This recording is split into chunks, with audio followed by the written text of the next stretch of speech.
Kisah hikmah kehidupan, menjadi wanita salehah karena nasihat seorang pemuda. Mungkin sedikit orang yang menyadari bahwa istiqomah dalam ketaatan adalah salah satu bentuk dakwah. Orang-orang memahami bahwa dakwah hanyalah penyampaian dalam bentuk lisan, tulisan, atau pelajaran. Penulis pernah mendengar salah seorang dai menyampaikan sebuah kisah tatkala ia berada di Amerika. Dai ini adalah seorang yang berasal dari Arab Saudi. Tatkala dia ke Amerika dan menjadi pemateri di sebuah pertemuan, tak disangka ada seorang pemateri juga berasal dari Arab Saudi namun sudah 40 tahun tinggal di Amerika. Tatkala ia melihat dai ini, ia pun merasa malu dengan penampilan sang dai yang sesuai dengan latar belakang Arabnya, memakai jubah dan mengenakan gurtah. Lalu ia menegur sang dai untuk mengganti apa yang ia pakai karena itu terkesan kuno dan terbelakang, beda dengan penampilannya. Sang dai tidak menanggapi serius perkataannya. Yang mengagetkan adalah saat orang Arab Saudi Amerika ini melihat sang dai menunaikan salat di sela-sela break acara. Ia mulai terenyuh dan mengingat kembali siapakah dia ini sebenarnya. Ketika masjid atau tempat salat sepi, ia masuk ke dalamnya dan menunaikan salat sambil menangis terseduh-seduh. Sehabis salat sang dai menanyakan apa yang terjadi padanya. Ia menjawab, sudah 40 tahun ini aku tidak salat, dan aku baru teringat akan hal itu ketika melihatmu menunaikan salat. Itulah istiqomah dan itulah dakwah.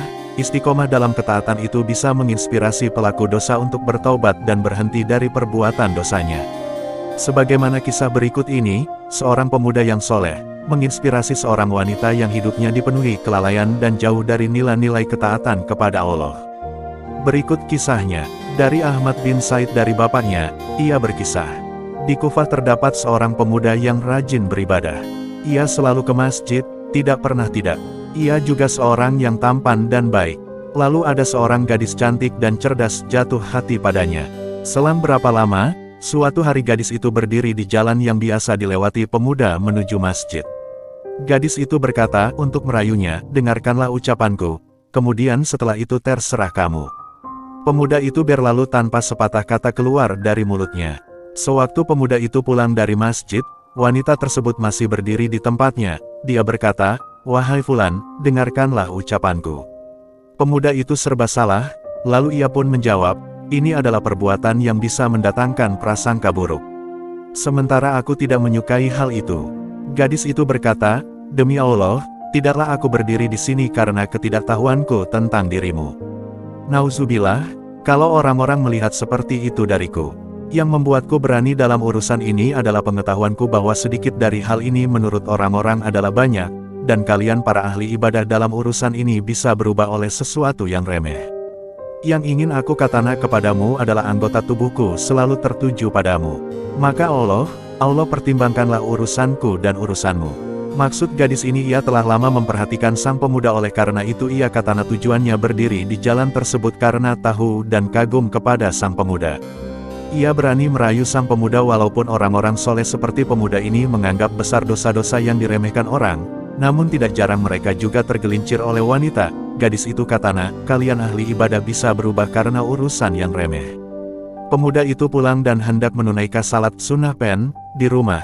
Namun ia tidak bisa melakukannya karena pikirannya terganggu. Lalu ia menulis dan keluar dari rumahnya. Ternyata sang wanita masih berdiri di tempatnya. Sang pemuda pun memberikan apa yang ia tulis kepada wanita tersebut, lalu kembali lagi ke rumah.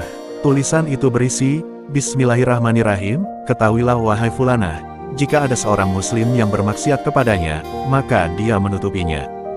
Jika dia mengulanginya maka Allah tetap menutupinya.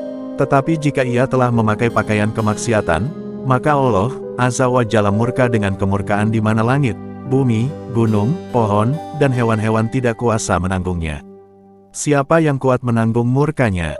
Jika apa yang kamu sebutkan itu suatu kebatilan, maka aku mengingatkanmu akan suatu hari ketika langit seperti luluhan perak dan gunung-gunung seperti kapas. Umat manusia berlutut di hadapan Allah yang maha besar lagi maha agung. Demi Allah, aku sendiri tidak mampu menyelamatkan diriku, lalu bagaimana mungkin aku mampu menyelamatkan orang lain saat itu?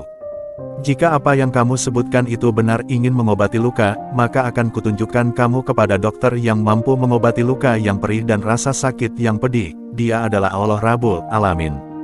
Kepadanya lah kamu harus berlari dengan permohonan yang benar. Aku sendiri telah sibuk tak sempat memikirkanmu karena firman Allah. Berilah mereka peringatan dengan hari yang dekat, hari kiamat, ketika hati menyesak sampai di kerongkongan dengan menahan kesedihan. Orang-orang zalim tidak menyukai teman setia seorang pun dan tidak pula mempunyai seorang pemberi syafaat yang diterima syafaatnya.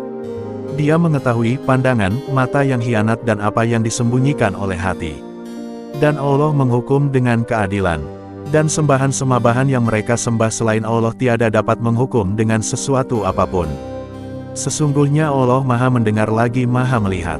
Qs. Al-Mu'min, 18-20. Adakah tempat berlari dari ayat ini? Beberapa hari kemudian gadis itu kembali berdiri di jalan yang dilewati pemuda itu. Tatkala si pemuda itu melihatnya dari jauh, ia pun hendak kembali supaya tidak melihatnya.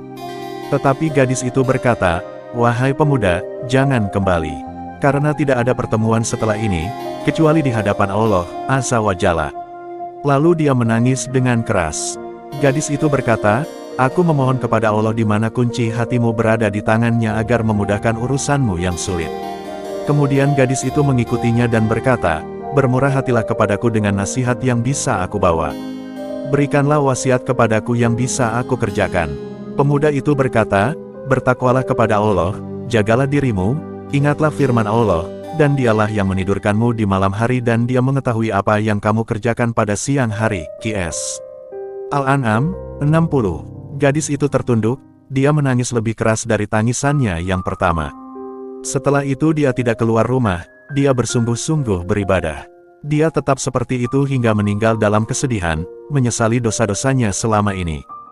Di kemudian hari, pemuda itu teringat akan sang gadis, ia pun bersedih karena kasihan kepadanya. Menurut penilaian kita, wanita itu tidak meraih apa-apa dari orang yang dicintainya, tetapi dia meraih sesuatu yang lebih utama dari dunia dan seisinya, ia menemukan jalan yang baik dan amal yang soleh. Karenanya Allah memberi wanita tersebut taufik untuk bertaubat dan memudahkannya untuk beribadah. Semoga di akhirat dia meraih apa yang diinginkannya dan berkumpul dengan orang yang dicintainya.